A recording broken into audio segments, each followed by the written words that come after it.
اللہ تبارک و تعالی کے کلام مقدس میں سے چند آیات مبارکہ اور آقا انعامدار حبیب کبریا سیدنا محمد مصطفیٰ صلی اللہ علیہ وعلی آلہ واصحابہ وسلم تسلیما کثیرا کثیرا۔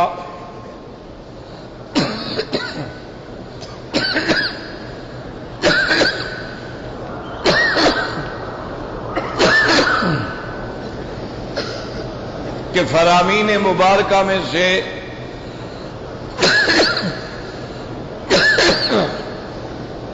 چند احادیث تلاوت کی ہیں۔ دعا فرمائیں کہ اللہ تبارک و تعالی اس عاجز کو مال اہل صحت عافیت کاملہ عاجلہ دائمہ اور حق بات بیان کرنے کی توفیق عطا فرمائیں، آپ کو سننے سمجھنے کی اور ہم سب کو حق پر چلنے کی توفیق عطا فرمائیں۔ پروردگار عالم تمام آنے والوں کی حاضری حج عبادات زیارات منظور و مقبول فرمائیں۔ مسئلہ الہ کے بارے میں نے کل عرض کیا تھا اور لا الہ الا اللہ کے معنی کے بارے میں بھی عرض کیا تھا، اور اس میں نے عرض کیا تھا کہ جہاں جہاں قرآن میں لفظ الہ ہوگا وہاں دو صفتوں کا ذکر لازماً ہوگا، ایک مختار کل یعنی تمام کائنات کے نظام کے مالک اور چلانے والے اللہ کی ذات ہے، اور ایک علم غیب علم ما کان وما یکون اور ہر جزئی کا علم اور علم محیط جو ہے یہ بھی صرف اللہ کی صفت ہے، اور الہ کا معنی ہی یہ ہے کہ جس میں یہ دو صفتیں ہوں گی وہ الہ ہوگا۔ اور آج کے درس میں علم غیب کے مسئلے میں عرض کروں گا۔ پہلی بات دل و دماغ میں یہ رکھ لیں کہ اللہ نے جتنی مخلوق پیدا فرمائی ہے سب کو علم بھی عطا فرمایا ہے، کوئی ایسی مخلوق نہیں ہے کہ جس کو اللہ نے علم نہ دیا ہو۔ آپ دیکھیں ایک مرغی کے بچے ہوتے ہیں چھوٹے چھوٹے، اگر وہ کسی چیز کو دیکھتے ہیں بلی خطرہ وطرہ تو فوراً دوڑ کے ماں کے پروں کے نیچے چھپتے ہیں، تو اللہ نے ان کو علم دیا ہے کہ تمہاری ماں کون ہے اور تمہاری حفاظت کون کرے۔ آپ نے دیکھا ہے کہ بھینسیں ہیں گائے ہیں باندھ دیں، ان کے بچھڑے الگ کر دیں، ان کے بچڑوں کو جب آپ چھوڑیں گے تو ہر بچڑا اپنی ماں کے پاس جاتا ہے دودھ کے لیے، اللہ نے اس کو بھی علم دیا ہے۔ تو اللہ نے کوئی ایسی مخلوق پیدا نہیں فرمائی جس کو علم نہ دیا ہو۔ شہد کی مکھی ہے، دیکھیں کتنا اللہ نے اس کو علم دیا ہے، کیسا گھر بناتی ہے، کیسا سیکیورٹی کا انتظام ہے۔ اگر کوئی ان کی مکھی جو ہے وہ زہریلی بوٹی کھا لے تو باقی مکھیاں حملہ کر کے مار دیتی ہیں کہ باقی لوگوں کی زہر کا سبب نہ بنے، اور اپنے راستے پہ جائیں گے اور واپس اپنے چھتے میں آئیں گے۔ اللہ نے علم دیا ہے۔ تو ایک بات اچھی طرح سمجھ لیں کہ ہر مخلوق کو اللہ نے علم دیا ہے۔ مچھلی پانی میں تیر رہی ہے، اللہ نے علم دیا ہے۔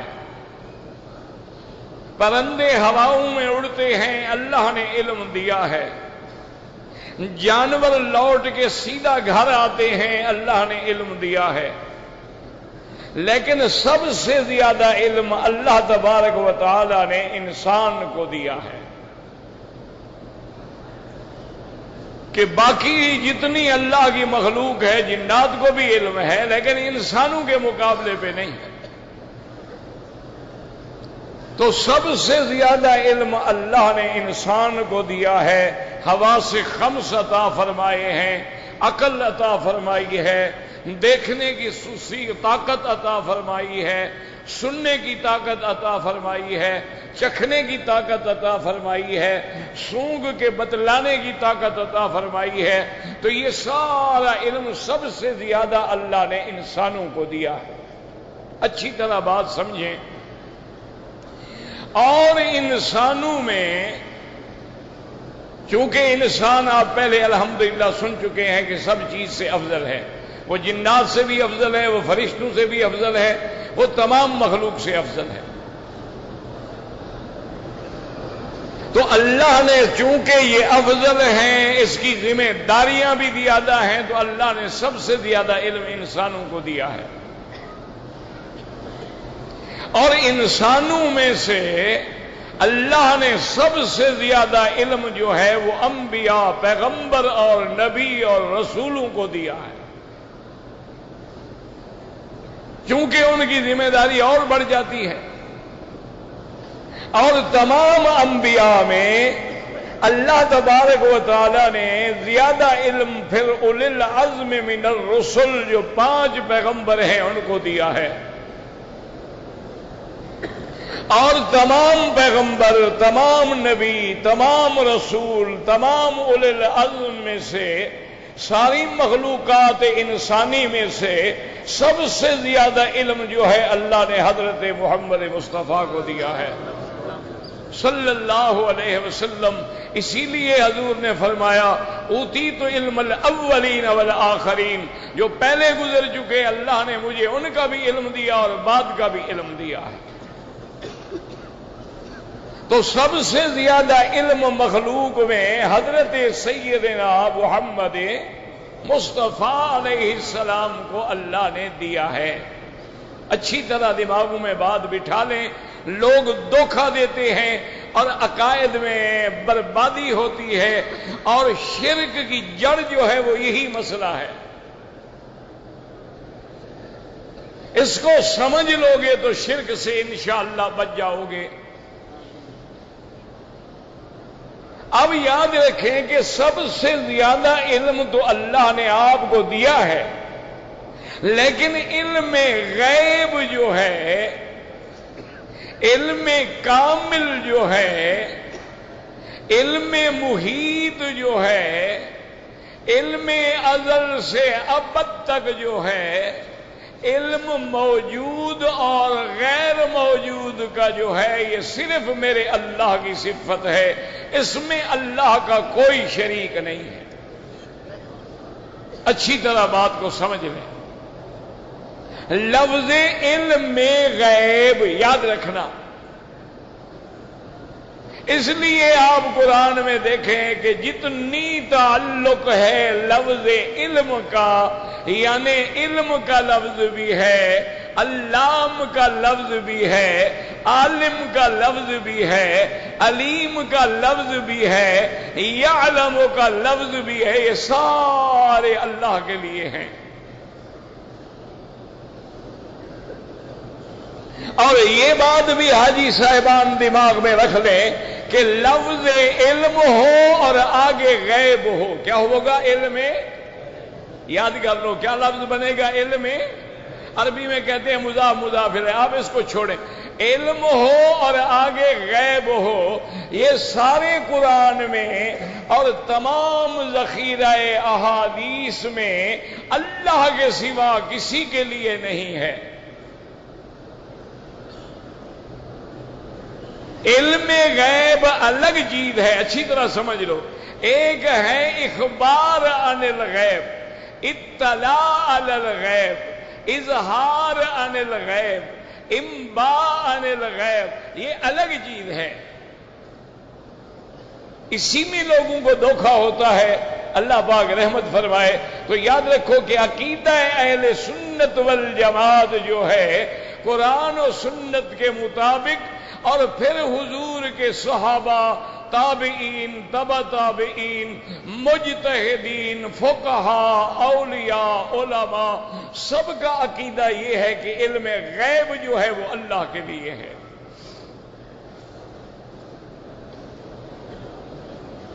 اب ہمارے بعض دوستوں نے لوگوں کو اللہ اعلم گمراہ کرنے کے لیے یا خدا جانے ان کو مسئلہ سمجھ نہیں آیا، یا ضد ہے کہ مقابلے پہ ڈٹ گئے ہیں، اب چاہے قرآن کی تبدیلی کرنی ہو، تحریف کرنی ہو، حدیثوں کو بدلنا ہو، لوگوں کے عقیدوں کو برباد کرنا ہو، ان کا عقیدہ یہ ہے کہ انبیاء بھی عالم الغیب ہیں اور حضور سرور کائنات بھی عالم الغیب ہیں اور ہر جزئی کلی کا علم ہے، اور اولیاء اللہ بھی عالم الغیب ہیں، اور اپنی کتابوں میں لکھا ہے کہ جب تک کوئی نطفہ عورت کے اندر ٹھہرتا ہے تو وہ اس کو بھی دیکھ رہے ہیں، یعنی حاضر ناظر بھی ہیں اور عالم الغیب بھی ہیں۔ فرق وہ کہتے ہیں صرف یہ ہے، اللہ کا علم جو ہے وہ ذاتی ہے، انبیاء اولیاء کا علم جو ہے وہ عطائی ہے۔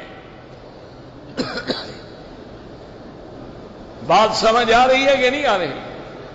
وہ کہتے ہیں کہ علم غیب جو ہے یہ انبیاء کو بھی ہے، حضور پاک کو بھی ہے، تمام اولیاء اللہ کو بھی ہے، لیکن فرق کیا ہے؟ وہ کہتے ہیں علم ذاتی جو ہے وہ تو اللہ کا ہے، لیکن عطائی طور پہ اللہ نے ان سب کو علم دے دیا ہے، اور علم دے کے ان کو بھی عالم الغیب بنا دیا ہے۔ صرف وہ کہتے ہیں شرک تو تب ہو جب اللہ کے ذاتی علم میں ہم کسی کو شریک کریں۔ ذاتی علم تو خدا کا ہے، ان کا علم تو ہے، اب یہ عالم الغیب ہے، لیکن یہ عطائی علم ہے، ان کو اللہ نے عطا کیا ہے، ان کا یہ عقیدہ ہے۔ اللہ جانے یہ ذاتی عطائی کی بحث انہوں نے کہاں سے نکالی ہے۔ میرے عزیز یاد رکھو، انبیاء کا تو اپنا بدن، اپنی ذات بھی ذاتی نہیں ہے، وہ بھی عطائی ہے۔ اللہ نے نبوت دی ہے، وہ بھی عطائی ہے۔ اللہ نے رسالت دی ہے، وہ بھی عطائی ہے۔ تو جب ایک انسان کا وجود ہی ذاتی نہ ہو، عطائی ہو، تو پھر اس ذاتی اور عطائی کی تعویل کر کے لوگوں کو گمراہ کرنے کا کیا معنی ہوا؟ یہ تو پھر مرزا قادیانی والا ترجمہ ہوا کہ صحیح نبی جو ہے، تشریعی نبی جو ہے، وہ تو حضرت محمد مصطفیٰ ہے، لیکن میں تو حضور کا بنایا ہوا ہوں، میں تو ذلی نبی ہوں، مجھے تو حضور کی مہر سے نبی بنایا گیا، ان کی نبوت ذاتی ہے، میری عطائی ہے۔ پھر یہی ترجمہ ہو گیا، ماشاءاللہ، پھر ایمان کہاں رہا؟ یا اب یوں سمجھو آسان کرنے کے لیے، ایک آدمی یہ عقیدہ رکھے کہ ذاتی تو اللہ کی ذات ہے، لیکن عطائی طور پہ میں بھی خدا ہوں، تو کیا مسلمان رہے گا؟ تو یہ ذاتی عطائی کی بحث کہاں سے نکل آئی؟ صرف لوگوں کو دھوکہ دینے کے لیے۔ اب ایک آدمی کہے کہ جی قل هو اللہ احد جو ہے ذاتی تو اللہ کی صفت ہے، لیکن ایک بندے کو بھی عطائی طور پہ خدا خدا بنا دے، پھر یہ تو وہی عیسائی والا عقیدہ ہوا کہ خدا تو ہے لیکن اس نے عیسیٰ علیہ السلام کو اپنا بیٹا بنا دیا ہے۔ اور اسی طرح شیعہ کا عقیدہ ہو گیا کہ اللہ ہے، ذاتی وجود اللہ کا ہے، لیکن حضرت علی کے اندر حلول کر گیا ہے، اب اس لیے حضرت علی بھی مولا علی ہے۔ تو بات کو اچھی طرح سمجھ لیں۔ اب درود شریف پڑھیں تو میں بات کروں، سارے محبت سے پڑھو، شوق سے پڑھو، اور جب درود پڑھو یا کلمہ پڑھو، میری بیٹیاں میری بہنیں بھی یاد رکھ لیں، بالکل توجہ ادھر ادھر نہ ہو، خالص اللہ کی طرف توجہ ہو۔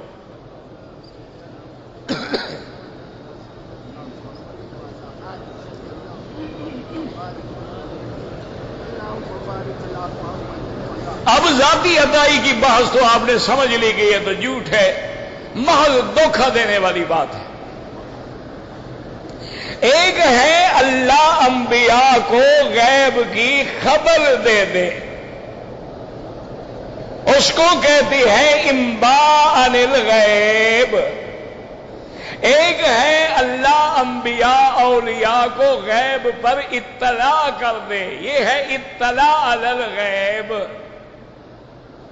ایک ہے اللہ انبیاء اولیاء پہ کسی غیب کو ظاہر فرما دے، یہ ہے اظہار عن الغیب۔ ایک یہ ہے کہ اللہ اپنے پیغمبر یا اولیاء کو کسی غیب کے واقعے کی خبر کر دے، یہ ہے اخبار عن الغیب۔ لیکن علم غیب جو ہے وہ خاصہ خدا ہے۔ اب اس پر آپ دلیل دیکھیں، اللہ نے منفی انداز میں بھی فرمایا ہے اور مثبت انداز میں بھی بیان فرمایا ہے۔ ہر چیز کے دو پہلو ہوتے ہیں نا، مثبت بھی اور منفی بھی۔ آپ جب کلمہ پڑھتے ہیں تو کیا پڑھتے ہیں؟ پڑھ لیں کعبے کا کلمہ ہے، کام آئے گا۔ تو لا الہ میں نفی ہے اور الا اللہ میں اس بات ہے، تو نفی بھی ہوتی ہے، اس بات بھی ہوتا ہے۔ مسئلہ علم غیب میں اللہ نے قرآن میں اس بات کے انداز میں بھی سمجھایا ہے کہ عندہ مفاتح الغیب، علم کے خزانہ غیب کی کنجیاں اللہ کے پاس ہیں، یہ مثبت انداز ہے۔ اور منفی میں بھی سمجھایا ہے قل لا یعلم من فی السماوات والارض الغیب، کہہ دو آسمانوں اور زمینوں میں کوئی غیب نہیں جانتا مگر اللہ۔ میرے بھائی جو کھڑے ہو بیٹھ جاؤ، مہربانی کر لو بیٹھ جاؤ اللہ کے حرم میں، تاکہ کسی اور کو بھی آواز پہنچ سکے۔ آگے آپ کھڑے ہوں گے، پیچھے والے تو نہیں سن سکتے، آپ بیٹھ جائیں، آرام سے بیٹھ جائیں۔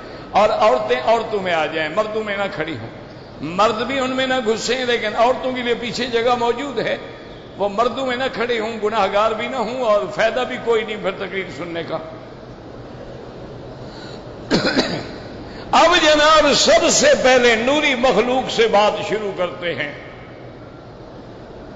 کیونکہ سب سے بڑا مسئلہ دن کا یہی ہوتا ہے نا کہ انبیاء نور ہیں، اللہ کے نور کا ٹکڑا ہے، تو پہلے نوری ان سے پوچھتے ہیں علم غیب کے بارے میں۔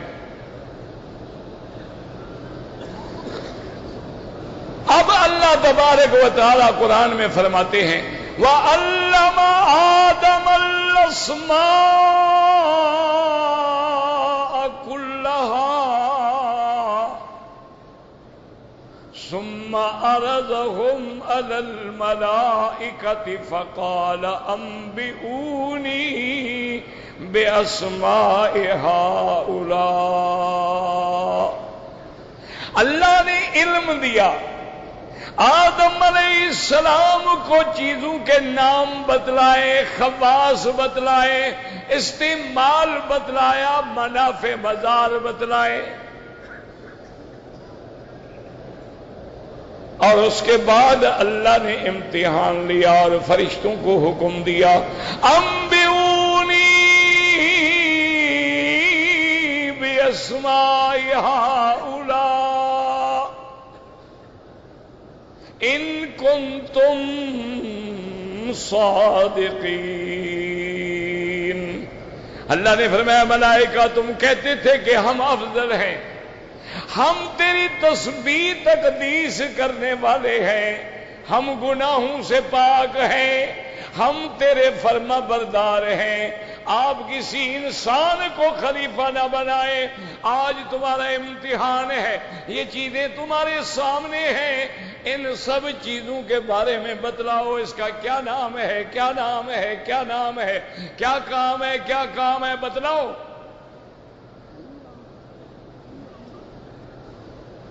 اب اللہ سوال ملائکہ سے کر رہے ہیں۔ یہاں بھی میرے حضرات نے، ہمارے بریلوی حضرات نے اپنی کتابوں میں جیسے مقیاس حنفیت ہے، جال حق ہے، اور ان کے تراجم ہیں، ان میں لکھا ہے کہ وہابی نہیں جانتے، اسی آیت میں تو علم غیب ہے، سارا علم ہے۔ اللہ فرماتے علم آدم الاسماء کلہا،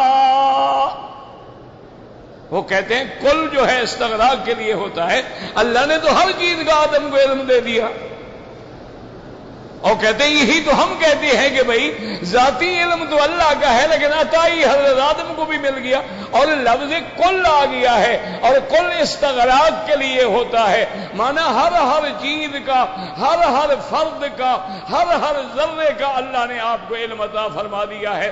وہ اسی آیت سے استدلال کرتے ہیں، لیکن دعا کریں زندہ ہیں تو اللہ ہدایت دے، اور مر گئے ہیں تو اللہ معاف کرے، اور کیا کہہ سکتے۔ اب مرنے والوں سے تو کوئی مقابلہ نہیں ہوتا، ان کو لفظ کل سے دھوکہ لگا ہے۔ میرے بھائی لفظ کل ہر جگہ استغراق کے لیے نہیں ہوتا، کل کبھی کبھی اکثریت کے لیے بھی ہوتا ہے، جیسے اللہ نے حضرت ابراہیم علیہ السلام نے جب پوچھا تھا میرا اللہ آپ مردوں کو کیسا زندہ کرتے ہیں، اللہ نے فرمایا پرندے پکڑ لو، ذبح کرو، ٹکڑے ٹکڑے کرو، ان کا گوشت ملا دو، ثم جعل علی کل جبل، پھر ان گوشت کے ٹکڑوں کو ہر پہاڑ پہ رکھو۔ اب کل اگر استغراق کے لیے ہے تو پھر حضرت ابراہیم میرے خیال میں انڈیا میں بھی آئے تھے ہمالیہ پر رکھنے کے لیے،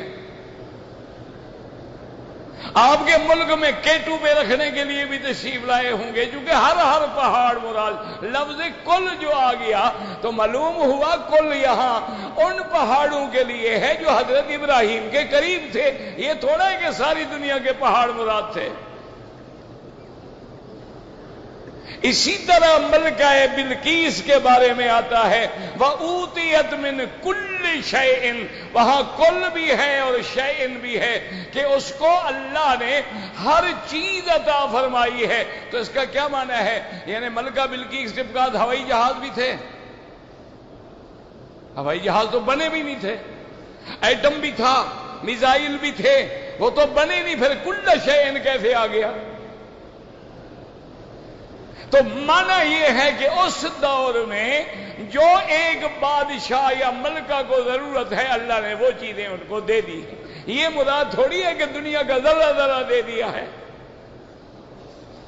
تو اب آپ کو سمجھ آ گیا کہ آدم علیہ السلام کو بھی سارا علم نہیں ملا ہے۔ اب اللہ نے فرشتوں سے پوچھا جی بتلاؤ، اب فرشتے نوری پارٹی کیا جواب دیتی ہے؟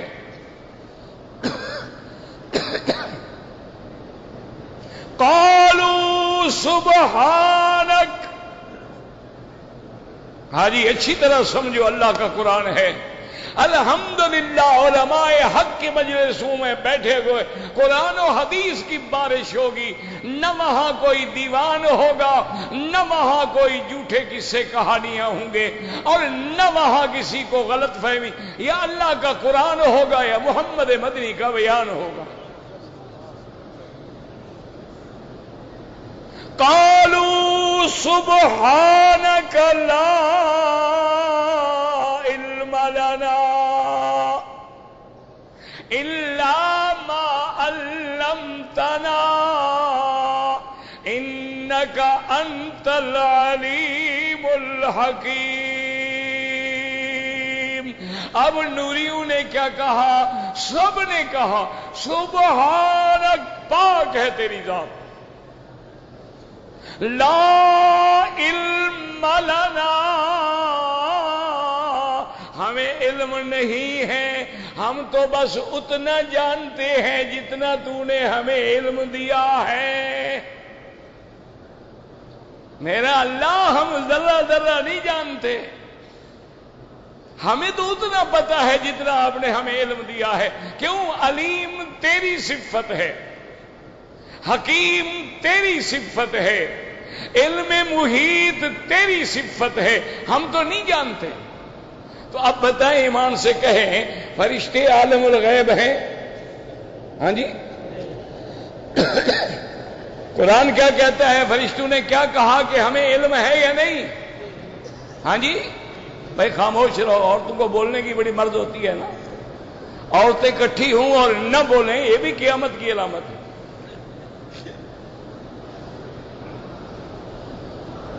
یہ ہو نہیں سکتا کہ عورتیں اکٹھی ہوں اور جناب وہ تبصرے نہ کریں اور بولیں نہ اور خاموش رہیں. یہ تو ان کے لیے بڑا امتحان ہے. بھائی خاموش رہیں یا چلی جائیں, بس مہربانی کریں. ہر 2 منٹ کے بعد چیخ آ جاتی ہے. اب یقین کریں, توجہ کرو, فرشتوں نے کیا کہا؟ لا علم لنا, ہمیں علم ہے. تو فرشتے عالم الغیب, فرشتے جو ہیں وہ عالم الغیب ہیں. اب جناب ہمارے حضرات نے جن کو اللہ معاف کرے بدعتوں نے گھیر رکھا ہے اور سنتوں کا دعویٰ کرتے ہیں, ان لوگوں نے اللہ تبارک و تعالی اپنی حفظ و امان میں رکھے ہر مسلمان کو. انہوں نے عجیب بات کی ہے, وہ کہتے ہیں جناب وہابی کو نہیں پتا ہے, دیکھو ایک دن میں پوری دنیا میں کتنے بندے مرتے ہیں, کوئی مشرق میں, کوئی مغرب میں, کوئی شمال میں, کوئی جنوب میں, کوئی عرب میں, کوئی عجم میں. ہر بندے کی روح قبض کرنے کے لیے ملک الموت پہنچ جاتا ہے. اس کو علم ہے تو پہنچ جاتا ہے, علم نہ ہو تو کیسے پہنچے؟ وہ کہتے ہیں کہ ڈاکٹر جو ہے وہ تو کبھی دایاں گردہ نکالنا ہو تو بایاں نکال دیتے ہیں, کبھی دایاں دانت نکالنا ہو بایاں نکال دیتے ہیں, اور کبھی ماشاءاللہ وہ چھری کانٹے وہ بھی پیٹ میں بھول جاتے ہیں, کبھی ٹاول بھی پیٹ میں بھول جاتے ہیں. لیکن ملک الموت نے تو ایسی غلطی نہیں کی کہ کسی غلط بندے کی جان لے لے. وہ ایک بڑا مشہور واقعہ ہے نا, ابھی جعفر منصور بادشاہ تھا, اس نے خواب دیکھا اور خواب میں ملک الموت کی زیارت ہوئی. آپ کی جب زیارت ہوئی تو آپ نے فرمایا کہ ملک الموت ایک تو مہربانی کرو, مجھے بتاؤ کہ میری زندگی کتنی بچ گئی, میں کتنا عرصہ زندہ رہوں گا. ملک الموت نے ایسے ہاتھ سے اشارہ کیا اور غائب ہو گیا. اب بادشاہ کی تو نیند اڑ گئی. اب سارے مولویوں کو اکٹھا کیا, مشکل پڑ جائے تو پھر مولوی بلائے جاتے ہیں نا. آج بھی یہی حال ہے نا جی, ضرورت ہو تو مولوی, اور جب ضرورت نہ ہو کہیں گے چھوڑو یار یہ ملا مولوی کیا ہے, دیکھیے اسی لوگ ہیں آج تک یہ پرانی باتوں پہ لگے ہوئے ہیں. دنیا کہاں ترقی کر گئی ہے, اور یہ اسی طرح ایک کنویں کے مینڈک ہیں, اسی جگہ کھڑے ہوئے ہیں. لیکن میرا بھائی ہم کیا کریں, ہمارا تو کعبہ بھی پرانا ہے, قرآن بھی پرانا ہے, دین بھی پرانا ہے. ہم پرانی بات نہ کریں تو نیا دین بنائیں. اب چونکہ ماڈرنائز دور ہے تو ہم کعبہ شریف بھی نیا بنا دیں موتیوں کا.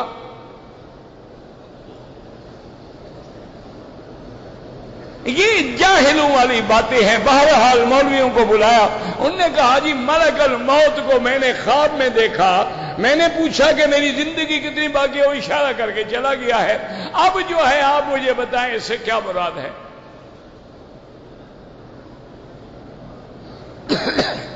اب کچھ مولوی درباری ہوتے ہیں, کچھ سرکاری ہوتے ہیں, کچھ بیپاری ہوتے ہیں, کچھ حلوائی ہوتے ہیں.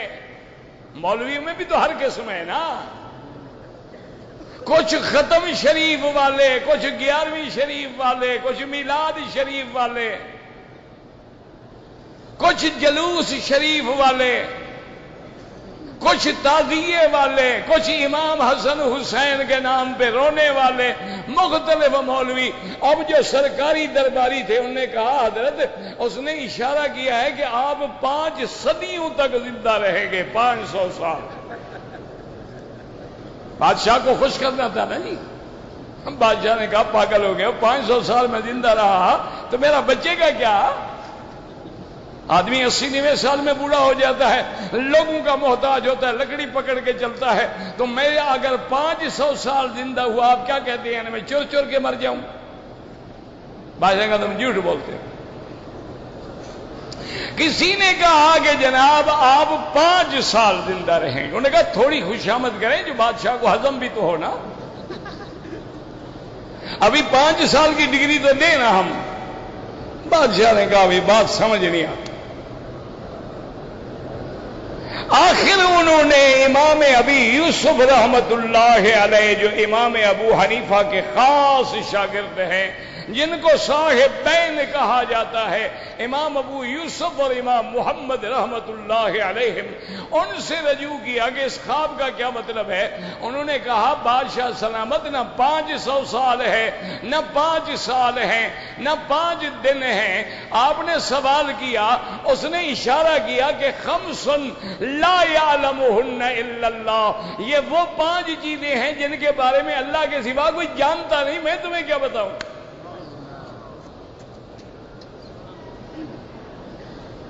یہ تو وہ 5 چیزیں ہیں، خمس لا یعلمہن الا اللہ، ان اللہ عندہ علم الساعہ، قیامت کا علم، ينزل الغیث، یعلم ما فی الارحام، ما تدری نفس ماذا تکسب غدا، وما تدری نفس بأی ارض تموت۔ یہ تو علم ہے خاص جو اللہ کے سوا کسی کو نہیں، میں کیا بتا سکتا ہوں۔ بادشاہ مطمئن ہو گیا، بھی یہ صحیح جواب ہے قرآن و حدیث کے مطابق۔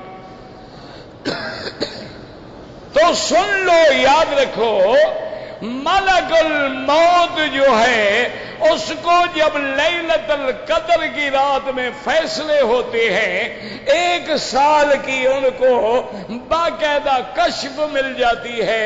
اس سال میں کس نے مرنا ہے، کہاں مرنا ہے، اس کو اگلے سال کا علم نہیں ہوتا جب تک اللہ علم عطا نہ فرمائے۔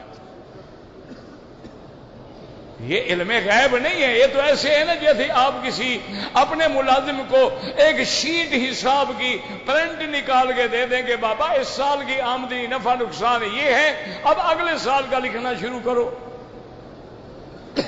اس کو دیکھ کے وہ بتا دے کہ جناب اتنے کی ہم نے گندم خریدی، اتنے کی چینی خریدی، اتنے کا چاول خریدا، تو یہ کوئی علم غیب ہے؟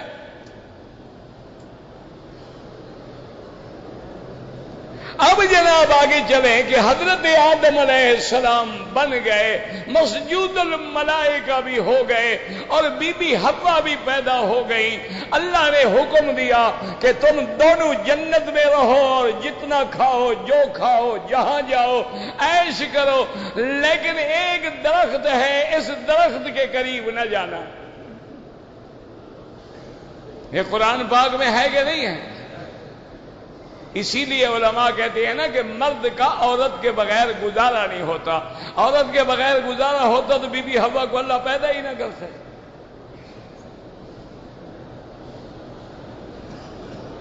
اب جناب دونوں چلے گئے، شیطان کو موقع ملا، اس نے آ کے حضرت آدم اور بی بی حوا کو دھوکہ دیا۔ وَقَاسَمَهُمَا إِنِّي لَكُمَا لَمِنَ النَّاصِحِينَ، اس نے اللہ کی قسمیں کھائیں کہ آدم میں تم دونوں کا خیر خواہ ہوں، میں تمہیں بتا رہا ہوں اگر اس درخت کو کھا لو گے قیامت تک زندہ بھی رہو گے اور جنت میں بھی رہو گے۔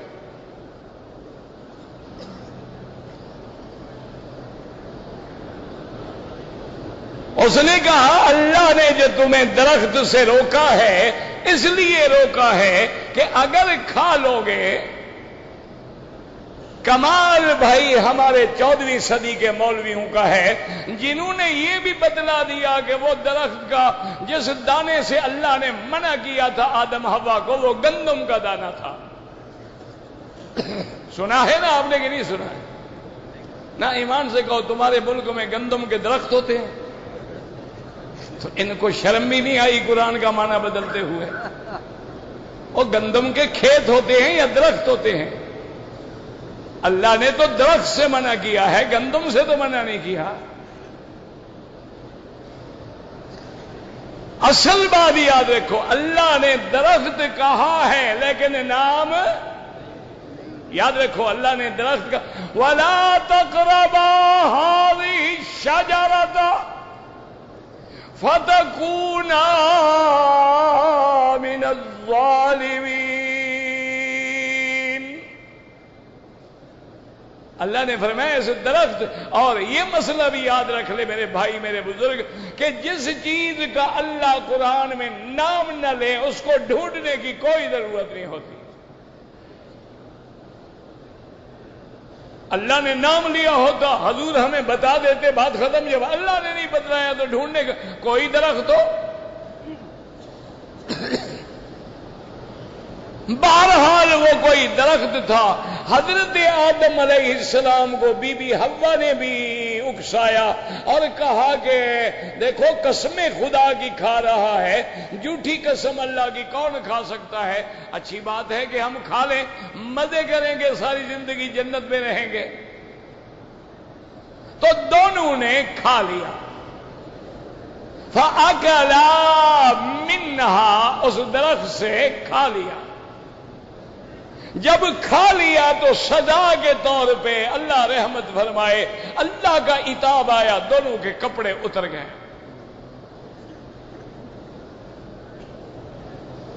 اب دوڑ دوڑ کے جناب پتے ڈھونڈ رہے ہیں اور پتوں کو اپنے بدن پہ لپیٹ رہے ہیں. فَطَفِقَا يَخْصِفَانِ عَلَيْهِمَا مِنْ وَرَقِ الْجَنَّةِ.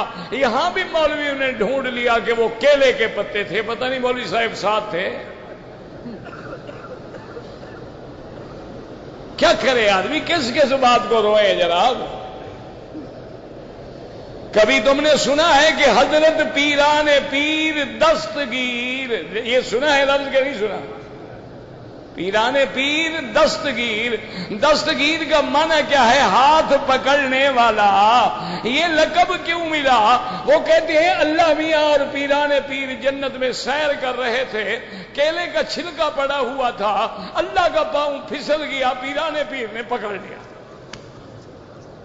نہ ایمان سے کہو، یہ تو میرے خیال میں ابو جہل اینڈ کمپنی بھی نہیں لکھ سکتی. جو پھسل جائے وہ بھی خدا ہوتا ہے، اور کیلے کی چھڑکا وہ بھی جنت میں پڑا ہوا تھا. اور پیران پیر تو اس کا مطلب ہے کہ حضور سے بھی پہلے جنت میں پہنچ گئے اور اللہ کو پکڑ لیا، اللہ کو تھام لیا. انا للہ و انا الیہ راجعون. اب جناب بہرحال حضرت آدم بی بی حوا نے کھا لیا، اس کے بعد کپڑے اترے، پھر جنت سے نکالے گئے. ایمان سے کہو، اگر علم آدم الاسماء کلہا کا معنی ہے کہ آدم کو اللہ نے سارا علم دے دیا، تو عالم الغیب ہونے کے باوجود شیطان کے دھوکے میں کیسے آ گئے؟ اور درخت کی حقیقت کو کیوں نہ سمجھ سکے؟ اب جناب بی بی حوا روئی اور پیٹی اور فریادیں کی، اور اللہ نے فرمایا حوا تم نے میرے آدم کو بھی اس کام کے لیے اکسایا ہے، اب تیرے لیے بھی اور تیری بچیوں کے لیے بھی قیامت تک سزا ہے کہ روتی رہیں گی. کبھی حیض میں روئیں گی، کبھی ولادت میں روئیں گی، کبھی نفاس میں روئیں گی، کبھی بچہ جننے کے وقت میں روئیں گی. اب یہ تیری سزا سب کو بھگتنی ہوگی.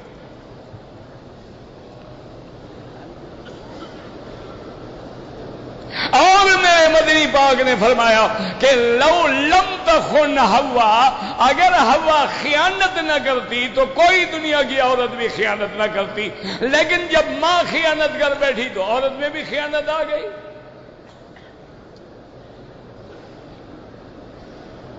اب جناب آپ کو سمجھ آیا کہ نہیں؟ حضرت آدم کو علم غیب تھا، وہ شیطان کی چال کو جانتے تھے، وہ درخت کے نقصان کو جانتے تھے. اگر جانتے تھے تو پھر اللہ کے مقابلے پہ جرأت کی. تو ہاں تمام فرشتوں کو بھی علم غیب بتلائے ہیں اور حضرت آدم کو بھی علم غیب. اب جناب حضرت نوح علیہ السلام جو سب سے پہلا رسول ہے، اس سے پہلے کوئی رسول نہیں آیا، نبی آئے. حضرت نوح علیہ السلام نے 950 سال تک دعوت توحید دی. اور یہ بھی میرے بزرگ یاد رکھیں، بعض لوگوں کو دھوکہ لگتا ہے کہ حضرت نوح علیہ السلام کی عمر 950 سال تھی. یہ غلط بات ہے.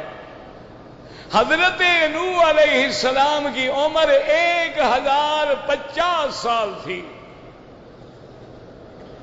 40 سال کے بعد نبوت ملی، 950 سال دین کا توحید کا سبق دیا، اور سارے طوفان کے بعد پھر بھی آپ 50 سال زندہ رہے۔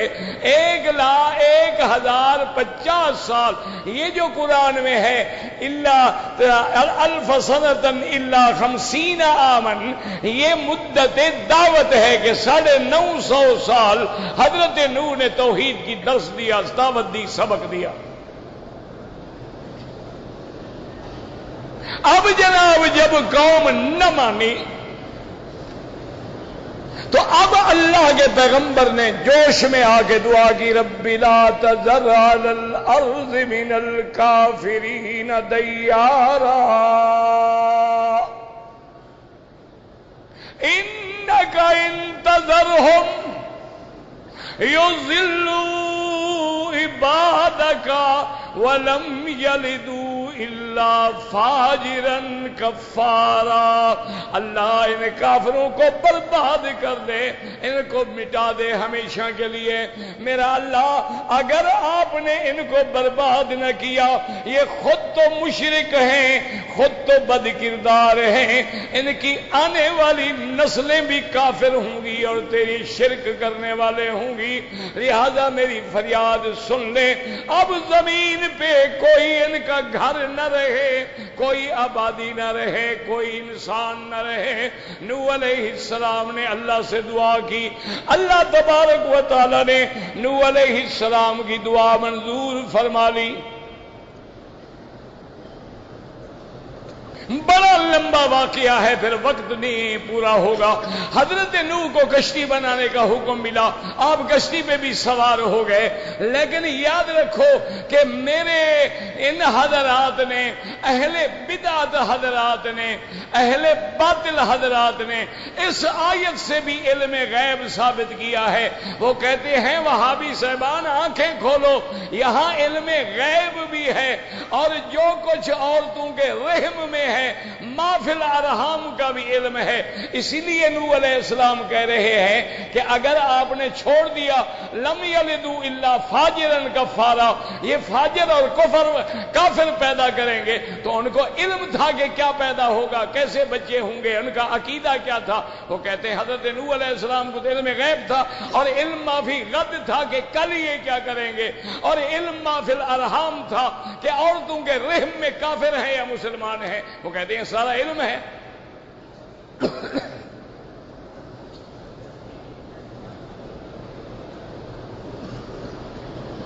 اس طرح لوگوں کو گمراہ کرتے ہیں، اللہ معاف کرے۔ اب غور کر کے سن لیں میرے عزیز، اگر علم غیب ہوتا، اللہ نے حکم دیا کہ نوح علیہ السلام وَاصْنَعِ الْفُلْكَ بِأَعْيُنِنَا، کشتی بنائیں، تو نوح علیہ السلام نے کہا اللہ میاں وہ کشتی کیا ہوتی ہے، کیسے بناؤں، کیا کروں، میں تو نہیں جانتا۔ عالم الغیب بھی کہتا ہے میں نہیں جانتا۔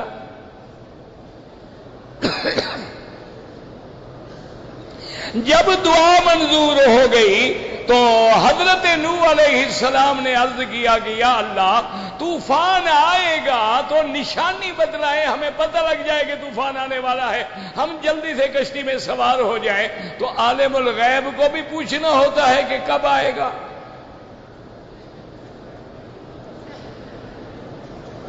اللہ نے بتلایا حتی اذا جاء امرنا وفارت النور، اللہ نے فرمایا جب میرا حکم آئے گا اور جب تنور سے پانی نکلنا شروع ہو، سمجھ لو کہ طوفان آنے کا وقت آ گیا۔ باقی حضرت نوح کو علم نہیں تھا، اور آپ نے جو کہا کہ جو بھی آئندہ پیدا ہوں گے وہ کافر ہوں گے، اس کی وجہ یہ ہے کہ اللہ نے خبر دی تھی وَأُوحِيَ إِلَىٰ نُوحٍ إِنَّهُ لَن يُؤْمِن مِّن قَوْمِكَ،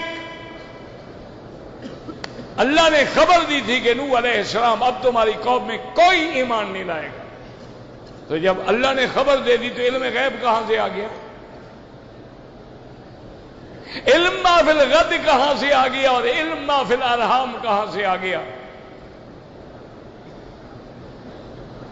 اب جب حضرت نوح علیہ السلام کشتی پہ سوار ہو گئے، ان کا ایک بیٹا جو تھا وہ سامنے کھڑا ہے، وہ باپ کا مخالف ہے، وہ بددین ہے، کافر ہے، مشرک ہے، باپ کے ساتھ سوار نہیں ہوتا، لیکن باپ تو باپ ہوتا ہے۔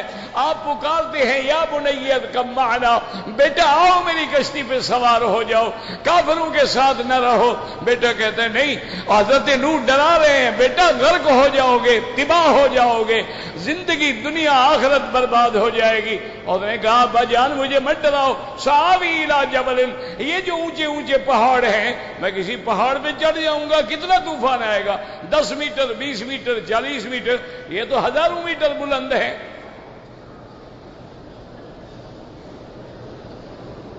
قال سآوی الی جبل یعصمنی من الماء،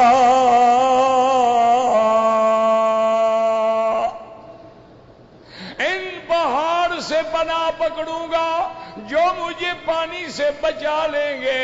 قال لا عاصم اليوم من امر اللہ، حضرت نوح نے کہا بیٹا برباد نہ ہو، اللہ کے حکم کے بغیر کوئی نہیں بچا سکتا۔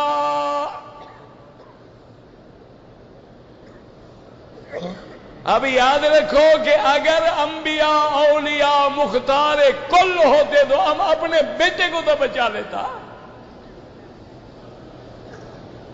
سمجھ آ رہی ہے کہ نہیں آ رہی ہے؟ بھئی اگر ان کے پاس بھی اختیار تھا تو اپنے بیٹے کو تو کم از کم بچا لیتے۔ انہوں نے کہا کوئی بچانے والا نہیں مگر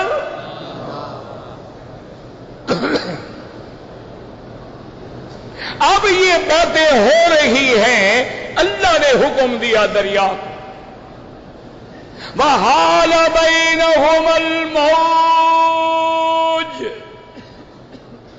فَكَانَ مِنَ الْمُغْرَقِينَ۔ اللہ نے حکم دیا کہ دریا تیرے پشت پہ کھڑے ہو کے یہ غدار، یہ مشرک، یہ کافر میری قدرت کو چیلنج کر رہا ہے، پکڑ لو اس کو۔ بس ایک موج کا تھپیڑا لگا اور نوح کا بیٹا غرق۔ لیکن باپ ہے، وَنَادَى نُوحٌ رَبَّهُ، نوح علیہ السلام پھر بھی پکار بیٹھے، یا اللہ یا رب۔ کس کو پکارا؟ نوح علیہ السلام نے اس مشکل گھڑی میں کس کو پکارا ہے؟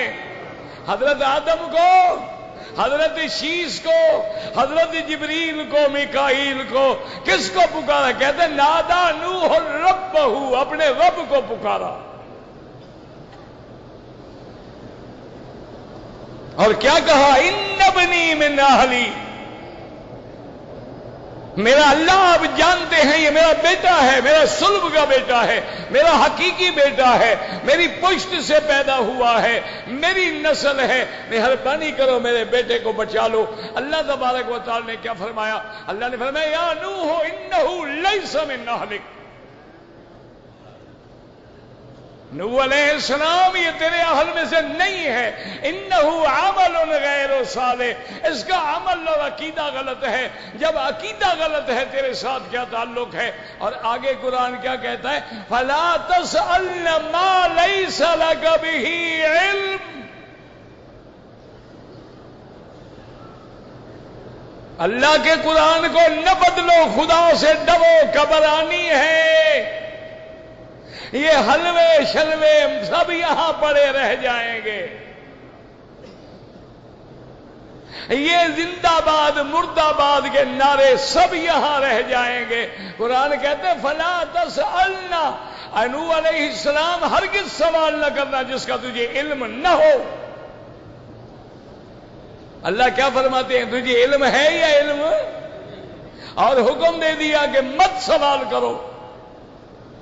کافر کے لیے مانگتے ہو؟ کافر کے لیے نہ شفاعت ہے، نہ سفارش ہے، نہ بخشش ہے، تم کیوں کافر کے لیے مانگ رہے ہو؟ فلا تسألن ما لیس لک بہ علم انی اعظک، میں تم کو نصیحت کرتا ہوں کہ خبردار اگر تم نے دوبارہ غلطی کی میں تمہارا نام بھی نبوت سے نہ کاٹ دوں۔